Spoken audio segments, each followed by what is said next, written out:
My name's Dean, and I'm your host. You're listening to The Non-Typical Project.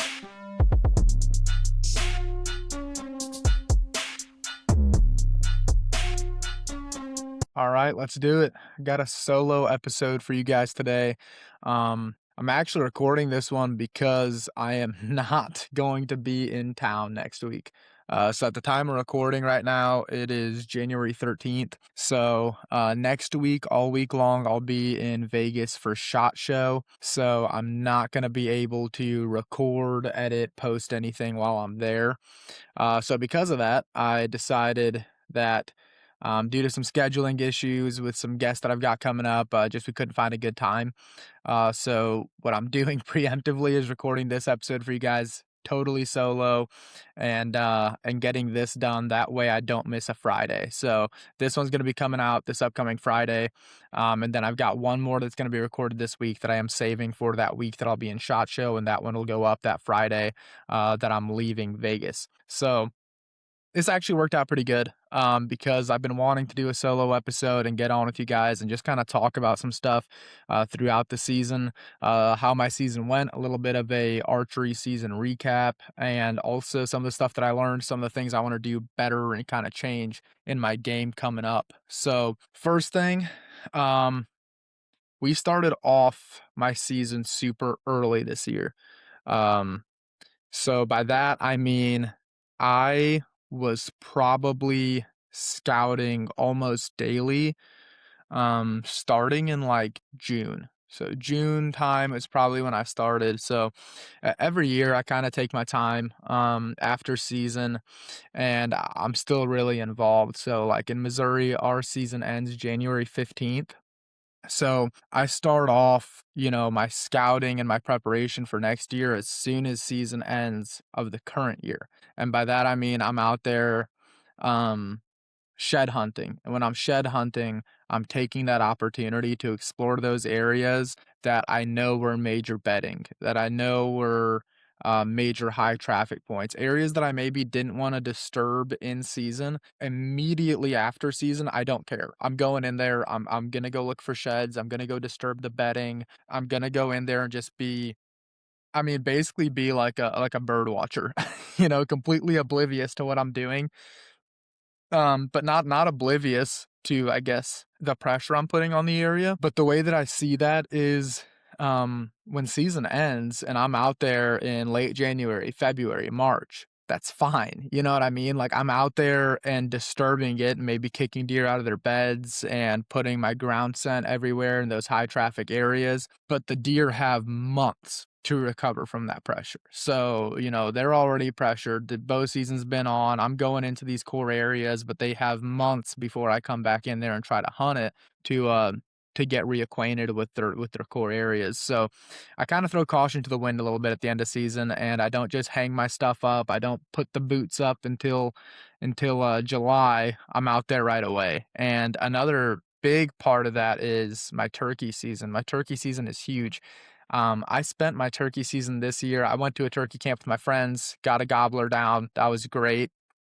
But when I got back home from that trip and my second turkey tag became valid, here in Missouri, we get two, but there are some restrictions on timing between filling the two tags. As soon as that second tag became valid, I had already e-scouted a property that I was super interested in getting into and like learning it.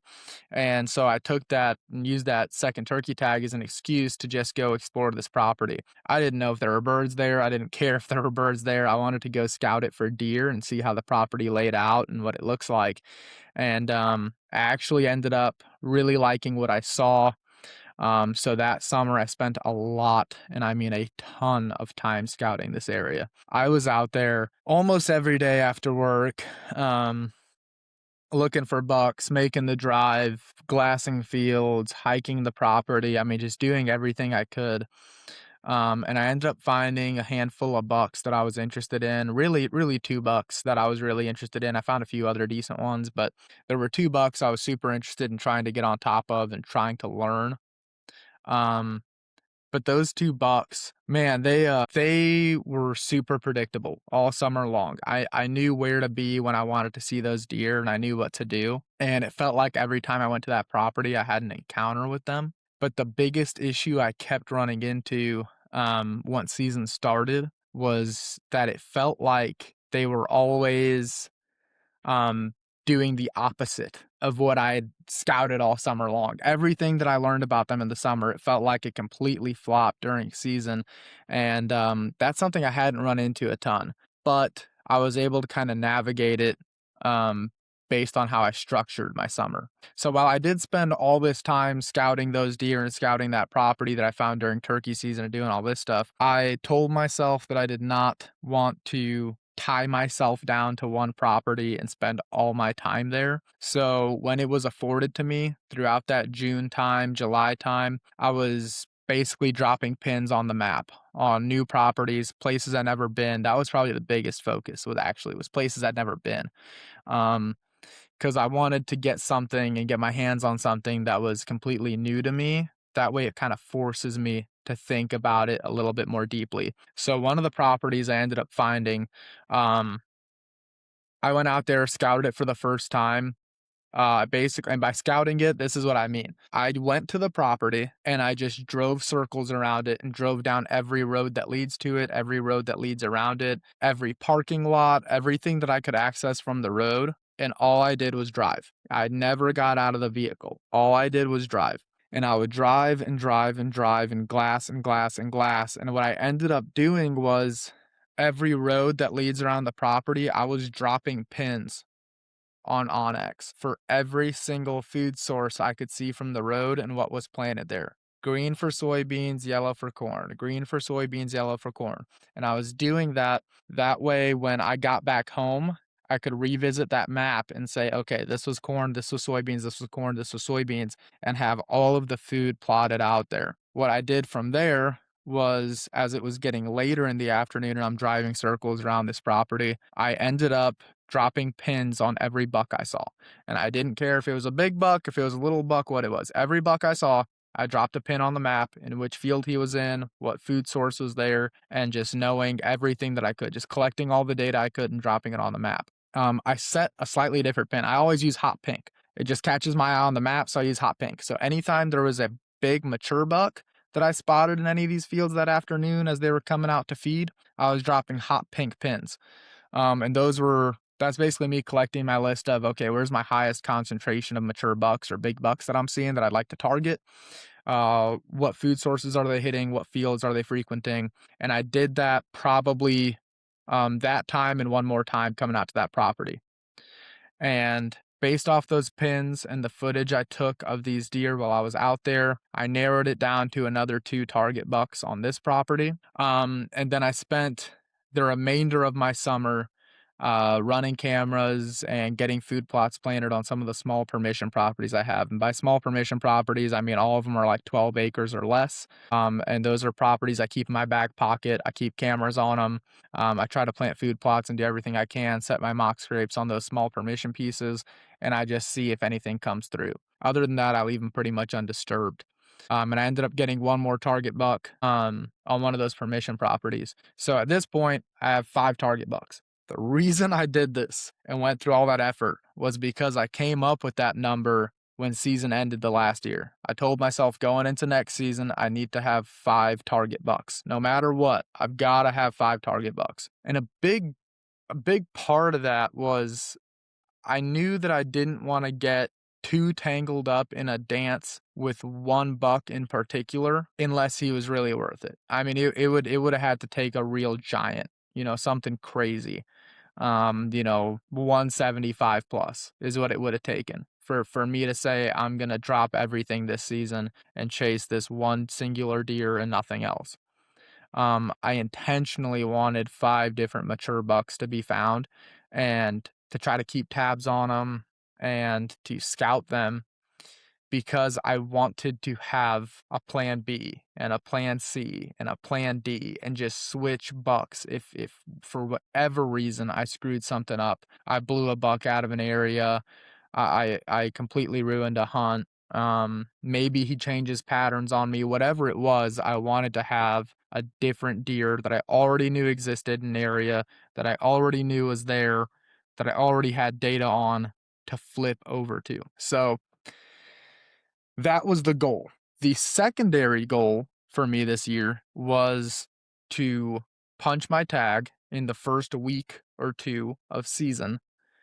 That way, I have basically October and the front half of November free before my second Missouri buck tag comes into play so that I could go out of state. So by the time season came around, I was obsessed with, the 2 bucks on the first property I mentioned that I scouted out during turkey season. So that was kind of property A. So property A, I had those 2 bucks, and I immediately, when season started, was out on that property going after them.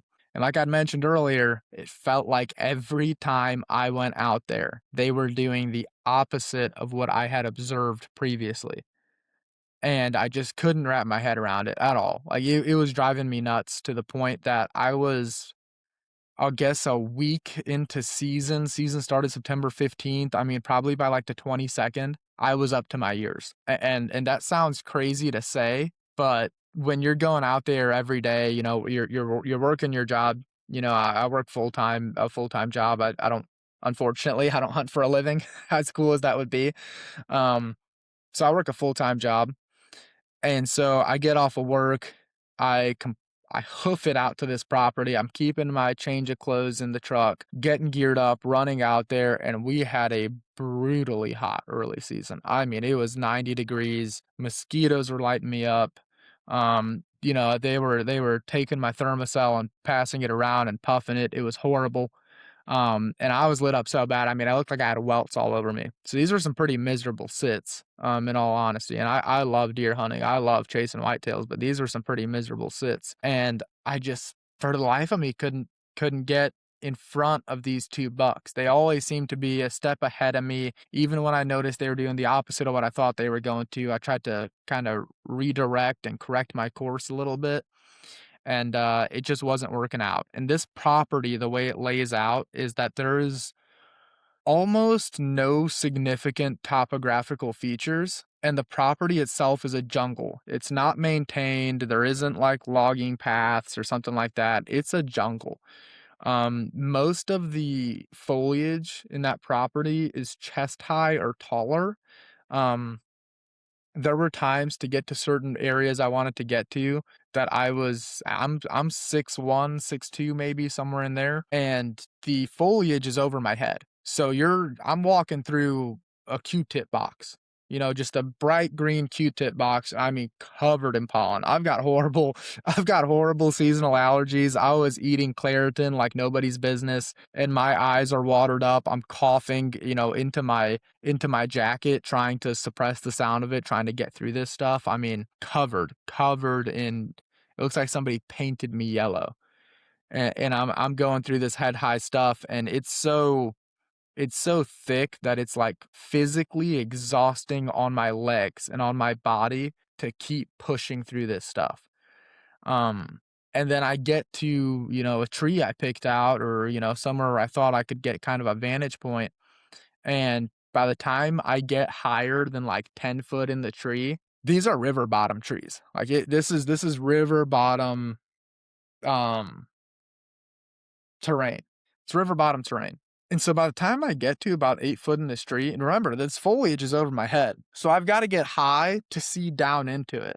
Well, by the time I get high enough to see down into it, these trees in the river bottom, all of the branches kind of angle downward at a 45-degree angle. So if I get high enough to be able to see through the foliage, I can't see through the branches of the tree and through all the greenery and all the leaves. But if I get low enough to see underneath the branches and the leaves, I'm not high enough to see through the grass. So I felt like I was always struggling with like, how the heck do I even get to a spot where I can set up on these deer, or to where I can even see far enough to figure out where they're coming from. So after, a week straight of that every single day, and just like I said, welted up from bites, sweating, I mean, really pushing my body through, some pretty rough hunts, that first week. kind of losing my stuff a little bit. Like I'm not frustrated with the season. I'm frustrated with, I felt like I did such a good job of finding these mature bucks in the early season, or rather in the summer. Felt like I did such a good job of that part, but I didn't do a good enough job of figuring out how the heck I was going to get on top of them. I was able to find them, but that didn't mean that I was going to be able to set up on them properly. And that's the one piece I didn't pay attention to enough during my scouting. And I was realizing that, but now it's season. And I felt like I was realizing it a little bit late. After putting in all that time just watching these deer and watching them and watching them and watching them, but never even, putting the piece together to be like, yeah, this is the tree I think I can get them out of. Um, and that honestly could have been solved with one or two times through the summer saying, I'm gonna go take all my gear with me and I'm gonna go hang my set in a tree and watch the deer from a tree. If I would have just hung an observation set on this property over the summer, I would have realized this issue early enough to have been able to game plan around it. But now I'm like trying to navigate my way through the property and, not bump the deer and be mindful of how I'm moving because it's in season and I'm trying to get it done. And I'm kind of trying to fly by the seat of my pants a little bit. And my gear, now that I mentioned that, my gear was a big part of this season, and I'll be touching on that in a minute. But I ended up getting super frustrated, and the movement was pretty rough too. The movement was not good the first week of season this year.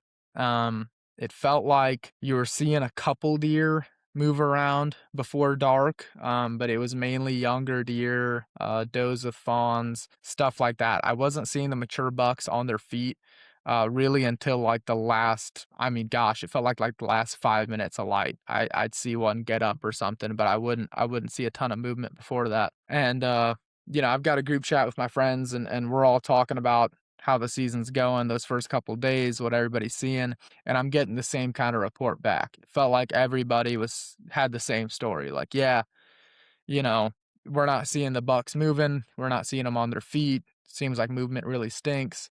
And nothing's really going the way we were planning on it. But I remember I mentioned his name a lot. He's a really good friend of mine, Hunter. Remember Hunter's in that group chat and we're talking about this stuff, and Hunter said, let's just not lose our minds before the red moon here. So if you guys aren't familiar with the red moon, this is something that I started paying attention to within like the last 2 years. 1 second, I got to get a sip of my drink here. All right, so the red moon, something I started paying attention to within like the last 2 years or so here. Um, I'm gonna do a horrible job of explaining this real quick, so just Google it for yourself and look into it a little bit. But basically, obviously, the moon affects all kinds of things, right, in life. The moon affects the tides of the ocean. It can affect, how fish are swimming or whatever, and all kinds of stuff. And it has to do with the moon's orbit around the earth, or, something or other, something science, something I should have paid attention in school.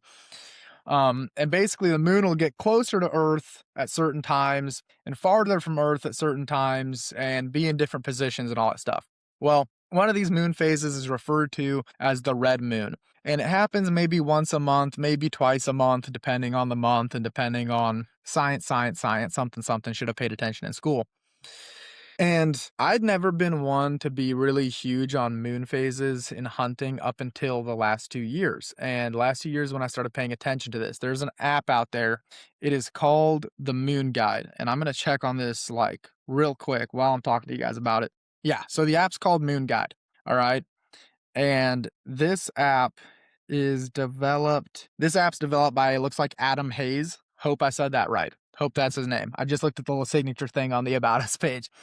Not affiliated with this app at all, but just so you guys can find it for yourselves if you don't already know about this, and you can do a little bit of research, maybe download the app if you want to. Like I said, not affiliated with them at all, but it'll show you when the red moon is, and it'll highlight those days. And in fact, if you click on those days, it'll tell you when deer movement is most likely based on their experience and research with the red moon and how it affects deer movement in the app. So that app will show you those like different times of day, if they're going to be around a core bedding area, field edge, stuff like that. It kind of predicts that stuff a little bit for you. So The first time I heard about all this, I thought it was interesting, but I'm like, maybe it's a little kooky, but I'll look into it. So I downloaded the app and looked into it, and they actually have historical data on the app. This is the biggest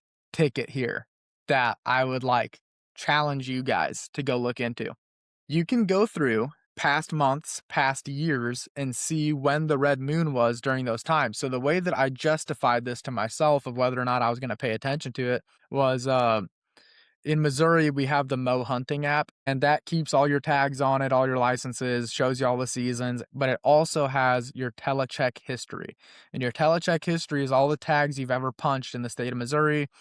And for me, I'm young enough to where it goes back to 2007 when I took my first deer. So I can see all my telechecks lifetime on the app. And so I decided to go through it and check on all of the biggest bucks I've taken in my life and cross reference that to the moon guide to see, okay, when I wasn't paying attention to the red moon, how often was I taking my biggest deer on red moon nights compared to when I was taking them on non-red moon nights? And I want to say it was like upwards of 80 to 90% of the bigger deer I've taken have been on red moon nights. Red moon nights, red moon days, however you want to call it, days that were marked as a red moon. So that at that point I was like, okay, I can't, turn a blind eye to something like that. Now, that being said, if it's not a red moon day, I'm still going to go hunt, but it's worth noting that I'm killing my biggest deer at a higher rate during those days. So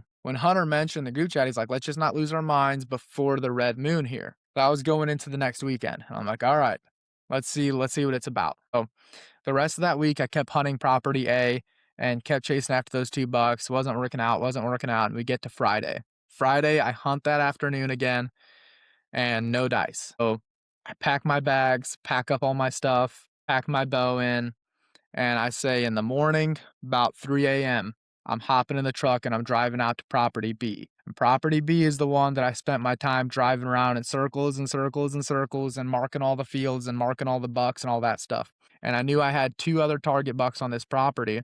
And this is the whole reason I had them was, all right, I want to kill in the first 2 weeks of season so I can go out of state.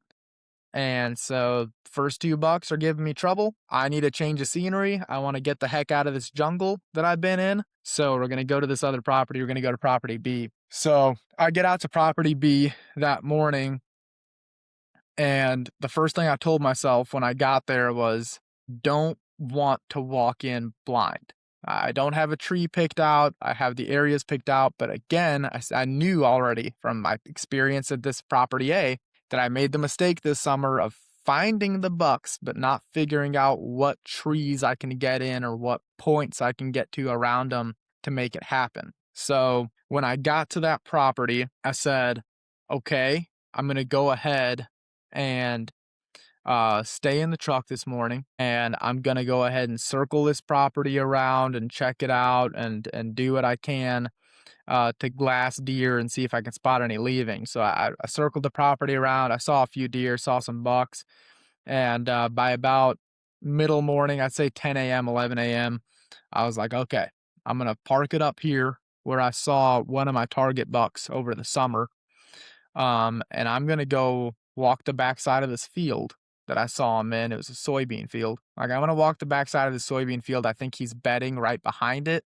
and some of this CRP stuff right there, and I'll see what I could spot. So got out of there, kind of checked out that area, um, and when I got back to that little CRP patch, I noticed that the sign wasn't what I was expecting. Like, I wasn't finding beds there. And the CRP patch kind of backs up to a slough that was full of water. And then there was kind of a break in the slough, and there's a cornfield right behind it. I'm sitting there scratching my head like, man, I don't know where this buck is bedding if it's not in the CRP, but I really hope it's not that cornfield. Like, I hope he's not bedded in that standing corn back there because that's the only other place I can think of. So I kind of worked my way through that CRP edge and I'm checking it out and I'm walking all the way back to the slough, and I noticed in this slough, there's like this cattle trail that's running right out of that, like right from the soybean field, across that CRP into that slough, crossing the water, and it continues on the other side to the cornfield. And I'm sitting there, I'm kicking myself like, dude, you gotta be kidding. Like this buck is bedding in that corn. Like if anything tells me that this cattle trail means these deer are coming from the corn and then filtering out into the beans. So I kind of go off of that and I circle the field and dump myself into a drainage that leads that cornfield right behind the soybeans. When I get back there, I see a bunch of sign. I mean, I see rubs on trees where bucks are rubbing off their velvet. Immediately, I thought it was him. And I see a bunch of trails, but the most interesting thing I saw was that this cornfield was like it wasn't like tilled like a dirt cornfield. It was like almost like a no-till drill maybe or something happened here. I actually was talking to when I was talking to Austin about it. Austin said it might have been a cornfield that, they kind of gave up on, that it wasn't really turning out great, and they gave up on it because there were just patches of this cornfield that were full of about chest high Johnson grass. And I'm like, okay, they're just big patches where there's no corn growing. But like when you look at the cornfield from the road or from anywhere else, it looks like a full cornfield. You get into it, and there's just giant patches of Johnson grass in the middle of the cornfield where there's no corn growing. And it's real blotchy. And then you get further back into the cornfield, and the corn goes from like, little over head height to like maybe hip high is all the corn it grew to. And it's all grass and some real like hip high short corn. When I saw that, I mean, yeah, just punch the ticket here. He's betting here. I mean, he's got a shield from the road. He's got, protection all around him. He can bed. There's another lake actually, so there's that slough between the soybean field and the cornfield, and then on the other side of the cornfield, there's a pond, like a lake slash pond on the back end of it. I'm sitting there like, dude, he can bed with his back to water. He can bed in this Johnson grass and have a shield of corn blocking him. This is where he's gonna be. There's no doubt in my mind at this point. So, I kind of noted that, and then we had a real rough rainstorm come through. I'm forgetting if this was before or after the scouting mission, but we had a real rough rainstorm come through, thunderstorms, everything, lightning, and I was actually sitting on that soybean field that I'd seen him in over summer, and I'm up in this tree, and I mean, I'm swinging back and forth, and I'm about to climb, like I'm actively climbing down. I'm like, I can't sit here during this storm. It's not safe.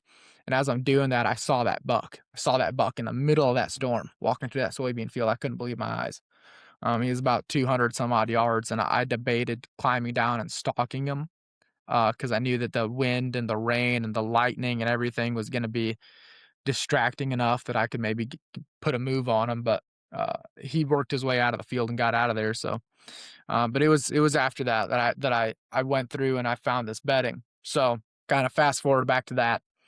I knew that he was betting back there. Like I had no doubt in my mind at this point, because I'm like, if it's not betting option A, then it's betting option B, and this is money. I mean, he's got all the safety and security in the world. So I worked my way on the back side of that cornfield there until I found a tree I could get into.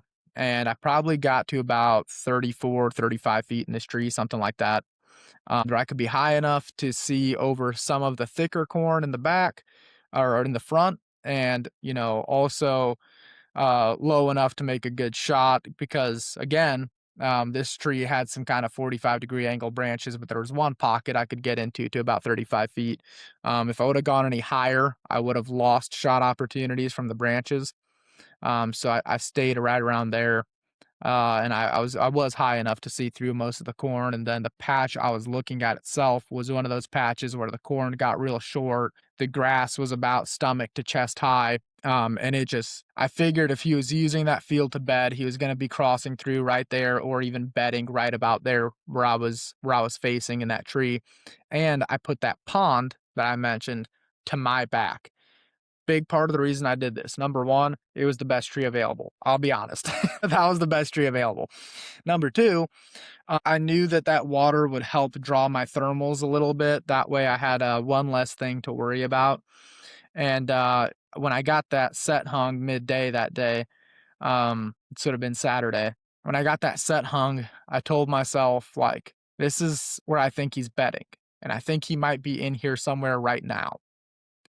So I'm gonna sit here this afternoon, and I'm gonna watch this field, and I expect to not shoot him. I expect to not get an opportunity because I think I have better odds of catching him working his way through this bedding in the morning, because if he is in here somewhere bedded right now, then the next time he gets up this afternoon, it's gonna be to go out to that soybean field I kept seeing him feed in. So he might stand up and walk straight to the beans, and I'm on the opposite end. So I'm hoping when he's done feeding in the beans, he'll come through here again in the morning. So I sat there that afternoon, and I ended up just watching a couple does dance around about 300 yards from me, work their way in and out of the bedding, and climbed down, and I left everything in the tree that day. I left everything in the tree hanging just how it was, and I said, I'm coming back in the morning, and I think he's going to be here. And I don't say that to toot my own horn. I say that because I had watched this buck, I did my homework, I found what I felt like was a perfect bedding area, and I'm like, if I don't see him, I have no idea what I'm doing. Like, I felt like it was the last puzzle piece. So I was very, very confident. But that next morning I get up, and I got up just a touch late, like not super late, but like probably 20 to 30 minutes later than I wanted to be. And so I get out there, and I feel like I'm behind, but as I'm coming to the area and I'm pulling in, I'm having a hard time seeing the road. There was such thick fog, it actually made all those worries about, like, getting up late go away, because I immediately knew, I'm like, "Man, it's so thick and foggy that even if I was up in the tree 30 minutes ago, it doesn't change a darn thing, like, I can't see right now, I wouldn't have been able to see 30 minutes ago, I'm not gonna see for another hour." So, I got in that tree, like, pretty much 5 minutes before shooting light maybe, and I was hoping to be in the tree, like, 35 minutes before shooting light, so I could get settled in and get all my camera gear set up. But I got up in the tree about 5 minutes before, and I'm setting up my cameras, and I'm fidgeting around with my camera arm. So I'm setting up my big camera, and I'm fidgeting around with the camera arm, trying to get that big camera to seat, and I hear a deer start blowing, and I mean, you could have stabbed me in the chest right then and there. I mean, I couldn't believe it, because I'm looking up now at where this deer is blowing at me from, and I can't even tell. It's so foggy, I can't see where this deer is that's blowing at me, and I really I thought that I had pretty much screwed the pooch at that point, because I'm like, "Man, this is," now we're, like, less than 5 minutes, or maybe shooting light's already started, and I'm getting blown at and blown at and blown at, and I'm just dreading the situation. Finally, that deer runs off or stops blowing, or I don't know what happened, but there's that thought in the back of my head that I was like, "Man, I really hope that wasn't him." Like, I really hope that that wasn't him. But even if it wasn't, did he hear that deer blow? Did he hear all that commotion, and did he say, "I'm not going back there right now"? So that was immediately a thought in the back of my head. But I just finished setting up my camera gear, and I nock an arrow, and I get it hung up, and I check my phone, and we're about 5 minutes into shooting light now, and I'm like, man, guess we're just gonna sit back and see what happens. So I'd say it's about 10, maybe 15 minutes after I sat back and just started watching the sunrise. And the fog is still there, but it's lifting a little bit now. Like, I can see decently. And I look over to my left, and I see tines.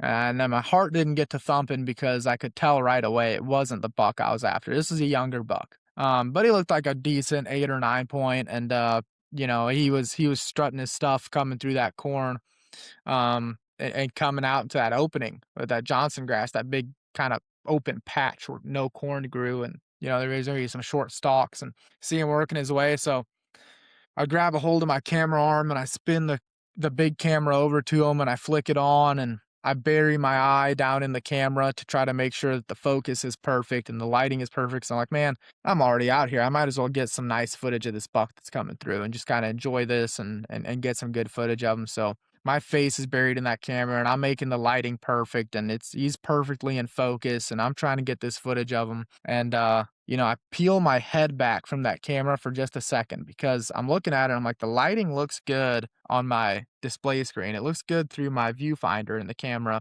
but let me compare it to, like, my my actual eyes. So I pick my head up out of the camera for a second and look up. And as soon as I did, my heart dropped out of my ass. I mean, it just did. I mean, I'm sitting there like, whoa. And it was the buck I was after. And he was probably 10 yards, 10 to 15 yards behind this little buck I was trying to film. And I can just see that rack. He's real wide. I mean, this buck ended up, I think, taping out to like maybe right around 20 inches, maybe 21, something like that inside spread. So I'm seeing this wide rack come through, and he's kind of like shifting his head left and right through the corn stalks. I mean, coming through that fog, and that sun is just coming up. I mean, it was like you could have pinched me, and if I would have woken up, I wouldn't have been surprised.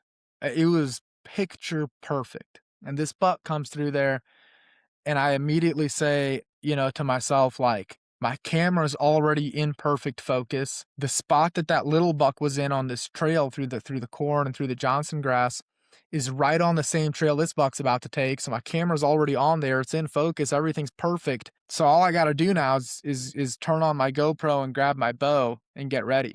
So I grab my bow and I turn on my GoPro and I get ready and I get my release knocked. And actually, when that buck was coming in right before I started filming him, I ranged him just to see where that spot was at on that trail. It was at 43 yards. And that little buck keeps moving down, and my target buck steps out right into that opening. And I get to full draw on him. And he stops right there, and he's staring straight off down into the field. Because like I said, the rest of that cornfield's real open, short corn, kind of stomach high grass or whatever. He can see a long way. So he's kind of standing there and studying his path going out. I was sitting there at full draw, and I remember just burying that pin, but you know, I, my pin's still hovering a little bit. I had a little bit of nerves, and I'm running a hinge, so I knew that shot was going to go. I was just waiting on it to happen, and that shot broke, and I heard just that slap,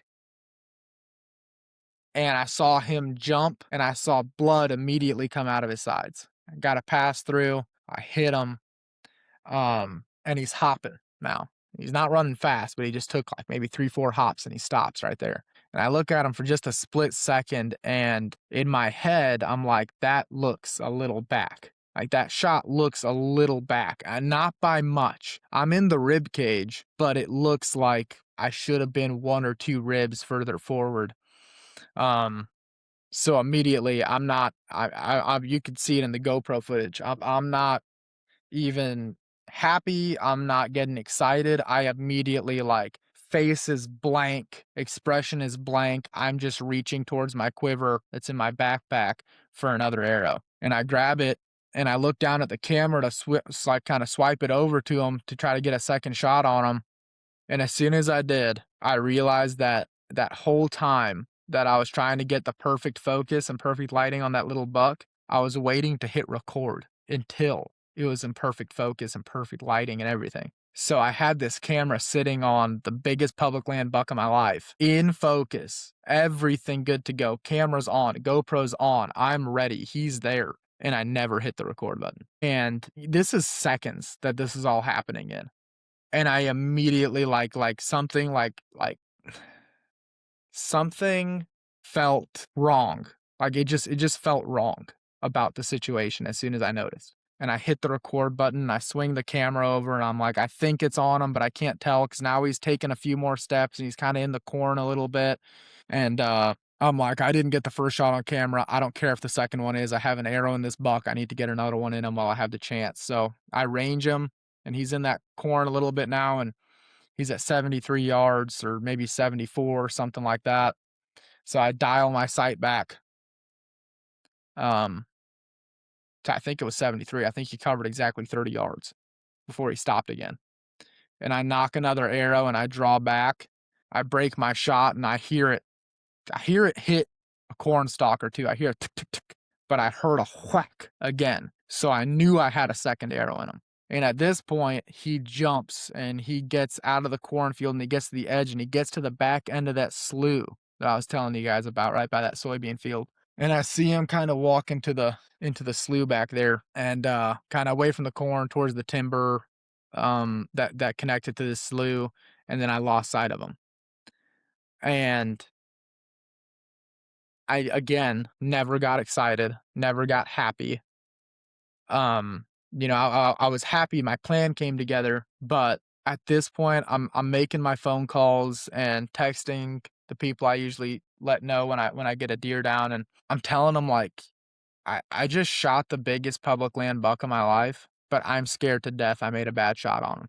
And in my head, I know, like, I put 2 arrows in him, like, he should be down, like, and the first one didn't even look like a bad shot. It looked like a decent shot, I just, being in the moment and being critical of myself, I'm like, it looked like it maybe could have been a little bit further forward, and I didn't see him go down, I just saw him kinda disappear, and, why didn't he do a death run? Why did he just kinda hop a few times and stop there, and I got a second shot, and he hopped off again, I'm like, I was sitting there thinking, like, "Did I put 2 bad shots on this deer?" I've been shooting all summer. I've been practicing out to 100 yards, not that I was planning on shooting a deer that far, but I wanted to be capable with my bow. I'm like 43 yards is a freaking slam dunk. And then 73 and I hit him again, and I credit that to that practice, That's one thing, a little side note, like a lot of folks will say like, "Hey, you're shooting 100 yards. Well, you practice at 100 yards all you want to. You should never shoot a deer that far. You should never shoot a deer that far." And that's when I'd like chime in and say like I would absolutely shoot a deer at 100 yards. Not because I want to take that as my first shot, but like in this situation, I shot him the first time at 43, and I had the opportunity to put a second arrow in that animal. If I have the opportunity to get a second shot on an animal that I put an arrow in, I'm always going to take that.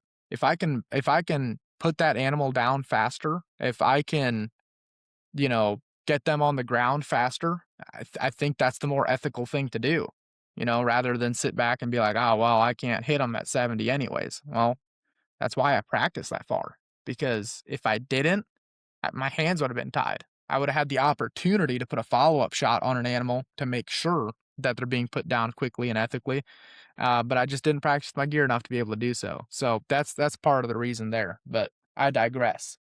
Um, I was sitting there like I got 2 arrows in them, like I can't believe I didn't watch them go down. I don't know what happened.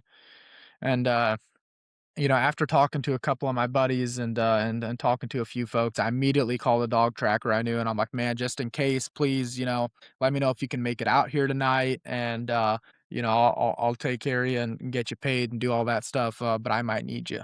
And losing this deer was not an option. Never, never, never an option. Losing any deer is not an option for me. I've been on a lot of blood tracks, and I almost never give them up. Like, I will be out there. It doesn't matter if it was my deer or someone else's deer, we're going out to track it and things are getting tough, I'm staying on that trail. So this deer, I just was like, there's no chance that we're not gonna, do everything we can. So I had that dog on call and just waiting. And I talked to the dog tracker a little bit, explained the situation. He said, let's give him, 8 hours, 9 hours or so, and we'll go look for him tonight. And I was all immediately like that, hearing that from the dog tracker, let's give him 8, 9 hours. I knew that that was probably the logical thing, but it made my heart sink because I knew the conditions, it was probably almost 80 degrees that day. And I knew that 8, 9 hours of laying out, if he was dead and if it was a good shot, he'll be ruined in 8 or 9 hours. Um, so after I got off the phone with the dog tracker, I get on the phone with my dad and talking to my dad about it and kind of walking him through it. And he's like, "Well, just sit tight. I'm headed up there right now. Let's go look for your deer."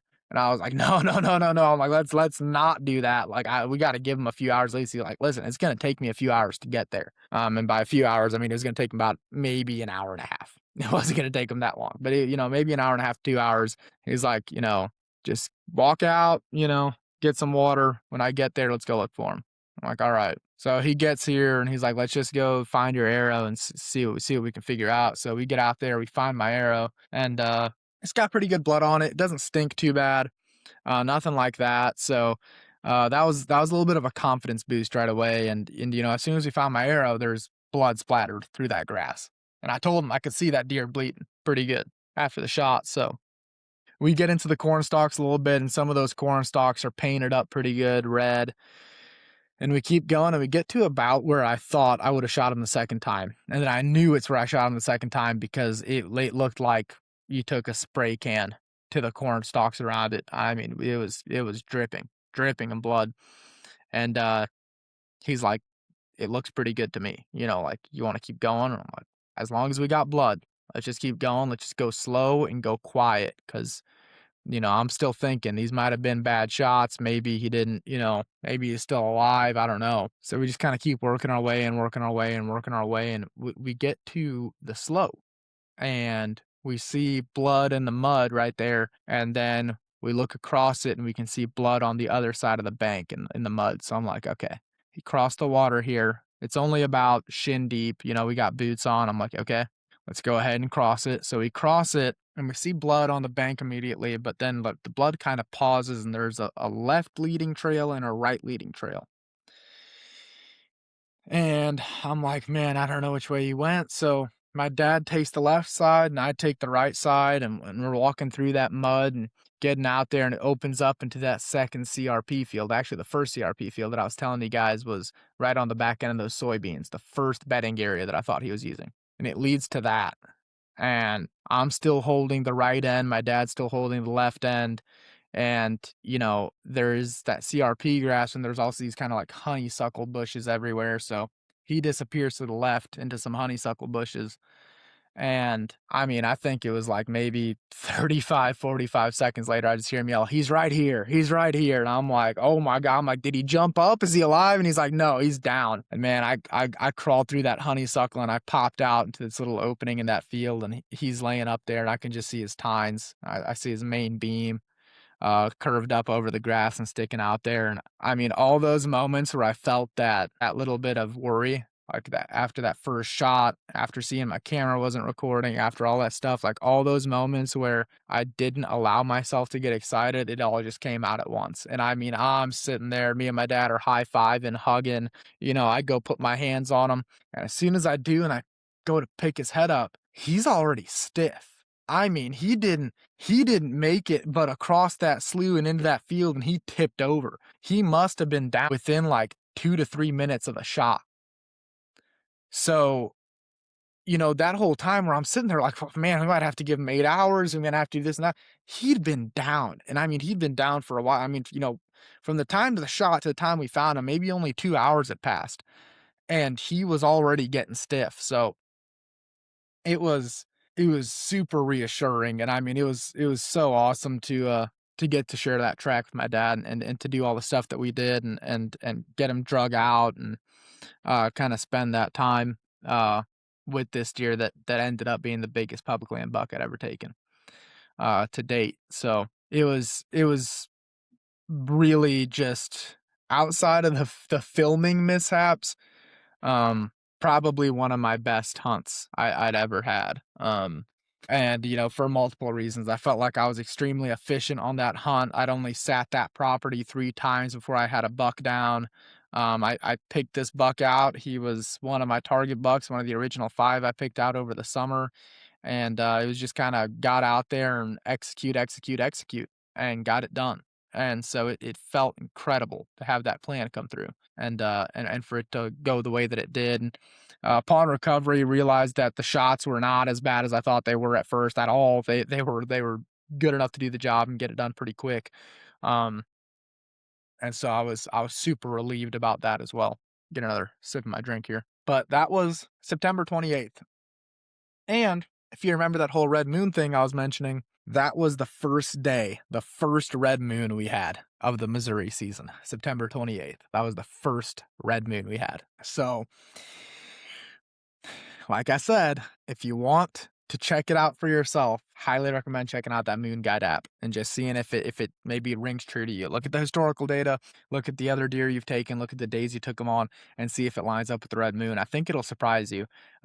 I find it a really interesting thing. It's another handy tool to keep in my pocket, and it also kind of helps my mental game a lot. I think throughout different portions of the season, I'll get kind of run down, or I'll have a hard time finding things to keep motivating me if I'm having a rough go at it or a rough few hunts or whatever. And sometimes the red moon, man, I think being confident about a hunt can kind of sometimes will things into existence. And man, I'll tell you what, I went into it being like, man, first day of the red moon, let's go. This is gonna be it. And sure enough, that's what did it. So it was pretty awesome. I think it was the first or second day of the red moon of the season. So that was awesome. I was super intrigued by that, and it definitely helped kind of solidify the idea a little bit more in my head as well. And obviously, it made me feel like all that scouting really paid off.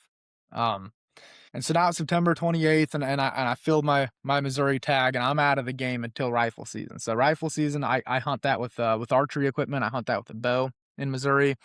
But in Missouri, you get 2 buck tags, and your second one isn't valid until rifle season starts if you kill one in the early season. So now I had to wait until like I think it was like November 12th or 15th or something like that is when my second tag became valid. So at this point, I'm like, I got nothing to do other than go out of state. Here's where area of improvement number 2 came up for this season. I spent so much time worrying about the fact that I didn't scout another state and I didn't go research another state. And oh man, tags are so expensive and this and that I basically blew that October and the front half of November that I had of no hunting in Missouri, thinking about all the things that were preventing me from going out of state instead of just doing it.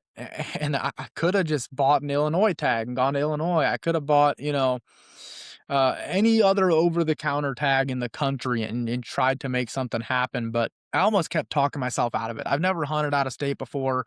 I'd love to. I still want to. I'm making it a non-negotiable for myself this time for this upcoming season.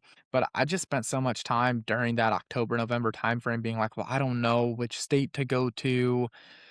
I don't know the areas. I didn't scout anywhere out of state over summer. I'm not sure. I basically talked myself out of it, and not for a good reason, just for feeling like, I had one thing or another preventing me all the time, or man, it's expensive, and man, it's this, and man, it's that. And I think I kind of cost myself a good experience worrying about, the cost and worrying about the preparation and all that stuff rather than just throwing caution to the wind and just saying, you know what, I'm going to go do this. Even if I'm not prepared for it, even if it is expensive, I'm just going to go do this for the sake of doing it. And I wish I would have done that this year.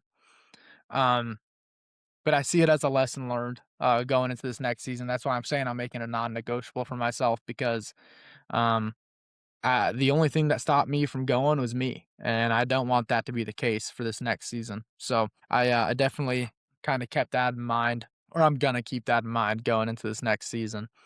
But eventually, November did roll around, mid-November did, and my second tag became valid. And for the first time in a long time, I'm talking a long, long, long time, I took time off of work. And I took a week off to go that first week that my tag was valid again in Missouri to go out and just hunt. And I would say it was a little rutcation trip for me, is what I called it. It was 9 days straight of bow hunting, uh, and it was honestly pretty incredible the first few days. The first few days, I was all over the deer. I saw one buck in particular. I had him at 80 yards. That one buck in particular, if I would have shot him or had an opportunity at him with my bow, he would have been significantly bigger than the one I shot in September, which was crazy because I just took the biggest public land buck of my life, and now I'm within 80 yards of another one that's even bigger. Um, and I was astonished. I mean, I saw him and I immediately knew. I'm like, shooter close to me. Let me try to do something about it because he's kind of off in the brush a little bit. So I hit the grunt tube and hit the grunt tube, and he pauses and kind of looks my direction. But I'm pretty high up in the tree. You can't see me. Kind of looks that direction. And he keeps walking, keeps walking. I grunt at him again, and he stops. And he keeps walking, and I'm like, I gotta do something. So his buck is huge too. So I snort wheeze at him. I did that, and I mean, I could see this buck clench his butt and tuck his tail and start scurrying. I don't mean running. I mean like you just got your butt whooped scurrying away. Um, I was dumbfounded once again. I'm sitting there in the tree. My jaw is at my bottom stick. I couldn't believe it. Like you're telling me this 170-inch deer heard a snort wheeze, clenched his butt up, and ran away. He didn't stick his tail up. He didn't wind me. He didn't see me. He heard the snort wheeze and just got out of dodge. So immediately in my head, I'm like, okay, well, something whooped his button here. And for the following few days, I'm surrounded by bucks, and I'm having a really awesome time. Um, I just was always, probably 20 yards out of range. 20, every buck I saw that was a shooter was just about 20 yards further than what I wanted to shoot at, or maybe, one of the bucks, I kind of let him slip around me at an odd angle, and I didn't feel like I could turn and get a shot off without him seeing the movement, so I was waiting for a good opportunity that never came. So I had a ton of close encounters and a ton of really cool experiences, during that hunt. I just couldn't seal the deal. So that was most of my rut. I ended up coming back, um, on day 9, I think, in the morning. I came back home. And that afternoon, I had, talked to my girlfriend, and I'm like, "Hey, let's go get you out on a deer." And I've mentioned this story a little bit before on the podcast, so I'll keep it short. But long story short, I took her out to one of those permission properties I mentioned earlier. Um, got her out there, rattled a buck right into her lap. She smoked him. Big celebration. It was a good way to end that 9-day stint. And then we kind of pushed into the late season, and to be completely honest, my late season was lackluster, so I won't spend too much time on it.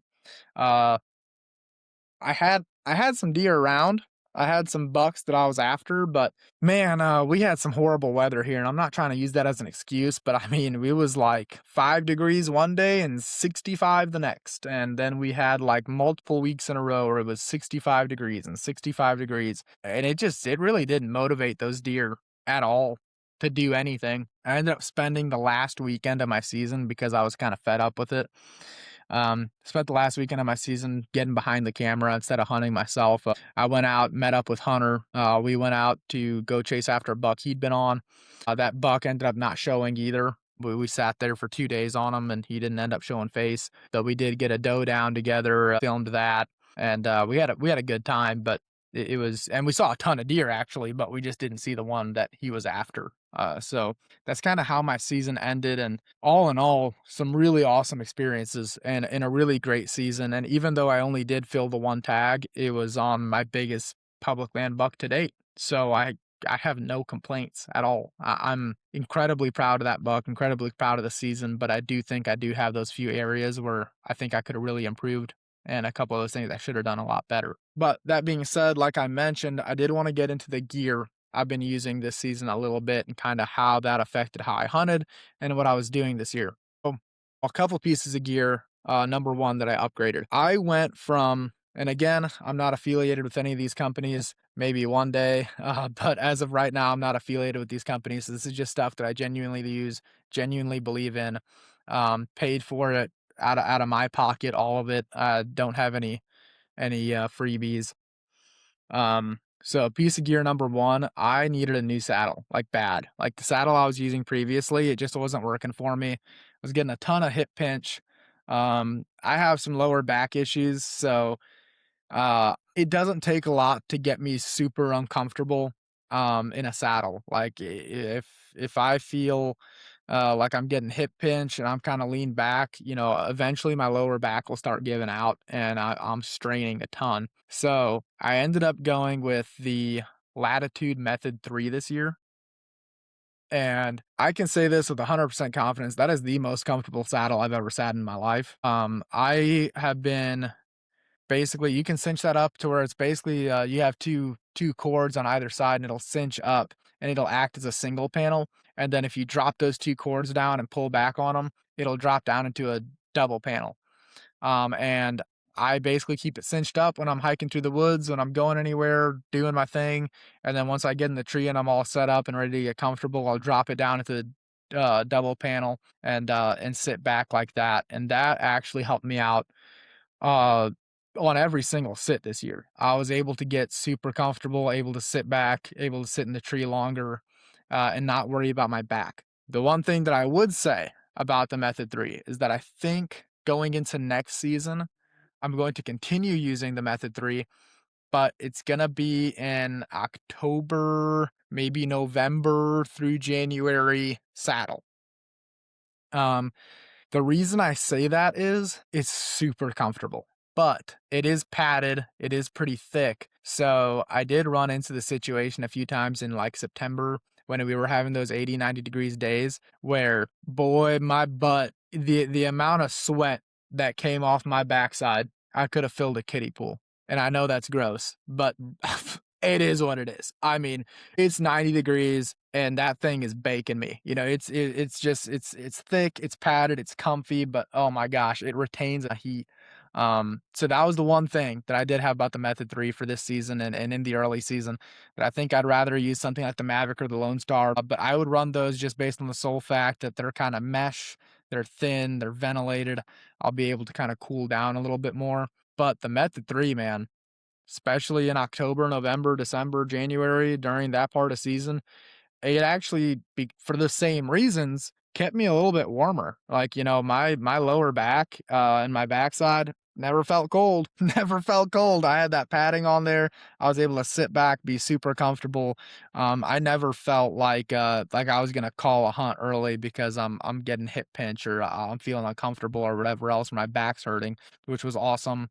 And like I said, because it's so thick and padded, it was actually a pretty warm saddle for that part of the year. So I think for next season, I want to run uh, just another latitude saddle for the early season. That way I stay cooler and I have a little more ventilation. And then in the back half of the season, use that Method 3 again for the comfort factor. So yeah, that's been huge. That saddle helped me out a ton. I love it. I highly recommend it.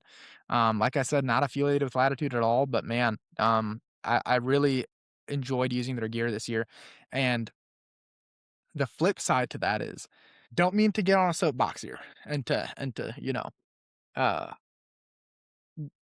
and to get too heavy on some of the different gear and stuff like that. But another big reason for making the switch to Latitude this year was because after getting to look at their gear firsthand and play with it and check it out at my local pro shop, I'm very, very big on using gear that I trust. I think using gear that you trust makes you more confident when you're out in the field. It makes you more effective and it makes you more uh, competent, honestly, and for the same reason. Because you're confident in the gear, you're more competent, whether it's in the climbing, in your hunt, and everything you do, because you fully trust your gear. So you're able to let your gear do its job and not have to sit there and worry about things. And so for me, that's huge because uh, I don't have a fear of heights. I have a fear of falling. And after getting to mess with some of that Latitude gear at my local pro shop, I mean, I was able to sit there and be like, yeah, I completely trust this gear with my life. You know, I completely trust it with my life. And that's a big thing for me because I don't look at saddles and I don't look at tethers and I don't look at, you know, my sticks and all that stuff. I don't look at it as which brand do I think is, you know, the coolest. Although Latitude is super cool, I don't look at it through the lens of like, you know, oh man, my favorite YouTuber runs this and that, or my favorite whatever runs this and that. Like, yeah, that's great, but whatever gear I'm personally running, I need to be able to say I totally trust my life with that gear. And getting to see a lot of the Latitude stuff, I was able to sit there and be like, yeah, their tethers, their alignment, their saddles, everything is well built. Everything is sturdy. Everything is comfortable. Everything is well thought out. I trust it with my life because that's what you're doing. When you get in a tree and you get to, I mean, even freaking 15 feet, man, if you fall the wrong way, you can break your neck. So, especially for me, when I'm getting to 20 feet, 30 feet, I've hung as high as 40 feet this year. You get that high in the tree, if you fall, I mean, you can get seriously injured, if not die. And so, running the proper equipment and the proper gear that you can confidently say, "I 100% trust this with my life." That is rule number 1 to me. It has to be safe, and the Latitude gear was that. It was 100% safe this year. I never had any instance with it where I felt like something was a little bit off or, man, I don't know, or, um, you know, something slipped or nothing. I mean, everything was great. I used the Latitude sticks a little bit this year as well. I used them with Hunter. Hunter got some in and I got to play with them a little bit. Enjoyed those. But I personally run the Lone Wolf Custom Gear compact sticks. That was new for this year, so I do wanna mention that as well. Man, those Lone Wolf sticks, I got to use them for the first time about, um, probably 2 years ago, and, the Lone Wolf Custom Gear sticks are one of those products that, once again, I can confidently say, not affiliated with them at all, and, I trust them 100%. I mean, I can sit there and strap them to the tree, and I can stand on the edge of one of those pegs, and I'm weighing in about 218, and I can sit there and jump on them and not worry about it at all. I do not worry when I'm using that gear, so man, sticks, saddles, tethers, linemans, that's gear that is non-negotiable for me. I've gotta be confident enough to where say I can sit there and jump on it, strain it, yank on it, and I don't worry about it. So all the gear that I ran this year, the Method 3, the Latitude, ropes, Latitude sticks, Lone Wolf sticks, all that gear passes that test for me 100%. Trust it all. And if you guys are looking to make any upgrades going into this next season, uh, I highly recommend those brands, highly recommend that stuff. But I also recommend you go to your local pro shop, or you go to your local dealer or wherever you have near you to go check out some gear for yourself. And if you're one of those guys that wants to get into saddle hunting or wants to get into mobile hunting or do any of that, don't listen to what I'm saying. I mean, you can take it for what it's worth and you can look into those brands and I do highly recommend them, but get out to your local shop and grab some of the gear and ask them if you can take it out of the box and try it on and feel it in your hands and find that thing that, maybe Latitude and Lone Wolf and all those companies are to me, find what that is for you. You need to trust the gear, not anybody else. Because at the end of the day, it's you, it's your life, it's your, it's your stuff that you're trusting to get you back home in one piece at the end of the hunt. So that's huge to me. I do want to hit on that a lot when I talk to people about mobile hunting and all that stuff. Is you can listen to whoever you want to online, but at the end of the day, you're the one that needs to trust the gear. So make sure that you're spending your money wisely. I made the mistake when I first got into mobile hunting of like trying to cut some corners and maybe cheap out on some stuff here and there. And I ended up having to buy better gear anyways because I did get into a few situations where I'm like, I do not trust this gear. And I had gear fail on me and everything else, and I just got lucky.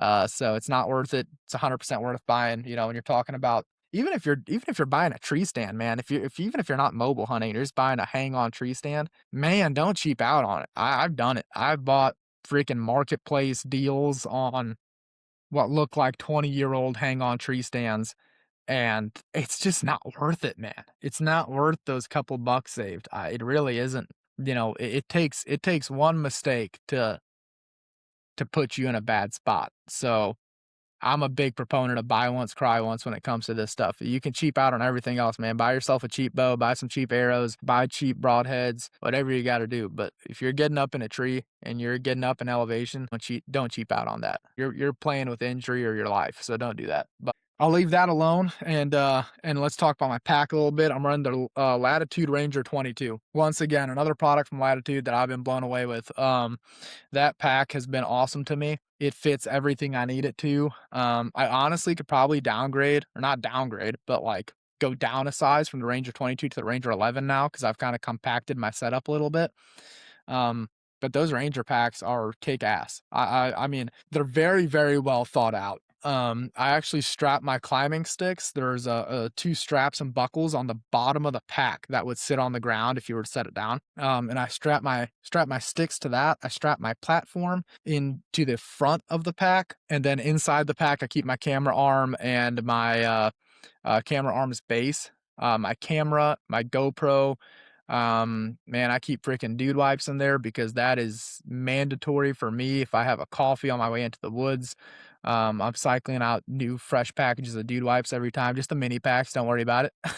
I'm not cycling through big packs throughout the season. All right. I've got a little bit of class, but I do cycle through the mini packs a little bit. So I keep that in there and some little odds and ends here and there, bandages, whatever, little boo-boo kit. And that pack's been fantastic to me. And I'm rough on gear. Like I'm rough on gear. I don't care if it's new. I really don't. I do not care if the gear is new. It's getting thrown out on the gravel road. It's getting left on the top of my truck and I forget and drive off and it falls off the back onto the gravel. I mean, everything. So I've been super hard on this gear and it's held up very, very well. It's been an awesome pack. Keeps everything tight, neat, organized, and I've really enjoyed using that. So I do recommend that as well. It's been an awesome pack. Got a couple of buddies that started using it now too, and they've all been very impressed with it. So I think that Ranger 22 is one of the better packs on the market, especially for mobile whitetail hunting. And you don't need a ton of space. For the guys out west, you probably need a lot more than that. But for what I'm doing here in Missouri, it's perfect. So really been enjoying that. Um, and now the last piece of gear that I want to get onto and talk a little bit about. I used the Beast broadheads a little bit this year. Since those were kind of the new hot broadhead on the market, I figured I will test them out and try them myself. And I got to say, I'm pretty impressed with them. They were super, super sharp. It's not just a gimmick. They do give you those little finger protectors and the Band-Aids. It's not just a gimmick. They're really, really sharp broadheads. You do have to be careful with them. You will cut yourself on them. Use the little finger things they give you. I did think that the Beast branded, Band-Aid that they put in the package when you buy a pack is hilarious and is also a really good touch. But as far as the actual broadhead performance goes, man, I could not tell any significant difference in flight from field points to broadheads. They are extremely sharp. I did not have them fail on me at all. So overall, they get pretty good points from me. And they obviously, those are the broadheads I used to take down this buck. And so maybe I'm a little bit biased because it was my biggest public land buck. So maybe that plays into it a little bit, but they did the job. They did extremely well. So I do want to give credit where it's due there. It's a well thought out broadhead. It's well designed, and I was pretty impressed with it. So that's kind of the gear roundup as far as new things that I used this year that I enjoyed and got to play with. And yeah, that kind of tops off the gear side of stuff. But overall, this little recap of the 2025 season, hopefully that wasn't too boring for you guys. I know that it's not fresh and exciting and with a guest, but I do want to kind of make a habit every now and then of hopping on and just kind of talking solo with you guys and keeping you up to date with what I'm doing. We have some pretty exciting guests coming up on the show here pretty soon in the next few episodes, so keep an eye out for that. I'm extremely grateful for your guys' support so far. It seems like every episode seems to do a little bit better and a little bit better. I'm noticing more of you guys kind of popping up on Instagram and giving me a follow and checking out the page and sharing some of the clips from the podcast. So that doesn't go unnoticed. I appreciate it a ton. If you guys could, please follow the podcast and leave us a review. Leave the podcast a review on Spotify, Apple Podcasts, wherever you listen at. That helps me out so much more than you guys know as far as all this stuff goes. So that's kind of a wrap here for episode 5, I believe. It doesn't seem like a lot, but to me it is. So I appreciate you guys listening if you made it this far. I know this wasn't a guest episode, like I said, and maybe it wasn't as exciting, but hopefully you guys still enjoyed it, and I'll try to do some more of these solo episodes and keep them fresh for you guys just throughout the year. We're getting close to competition season here, so I'll be stripping down my bow and getting ready for some 3D tournaments and stuff like that. So I'm sure I'll be talking to you guys about that in the future here coming up. Like I said, we got some great guests coming on soon. So thank you guys again for all the support. Thanks for listening, and I'll catch you guys on the next one. Thank you guys for listening to today's episode of The Non-Typical Project. If you want to check out our special guests, their social media handles are located in the episode description. If you want to keep up to date with The Non-Typical Project, you can search The Non-Typical Project on Instagram. You can also head over to the main page of the podcast to see all currently available episodes with a new episode every Friday. To keep up to date with me, you can find me on Instagram. My Instagram handle is Dean_Hunts. And everything will once again be down below in the episode description. Thanks again for tuning in, and I'll see you next time.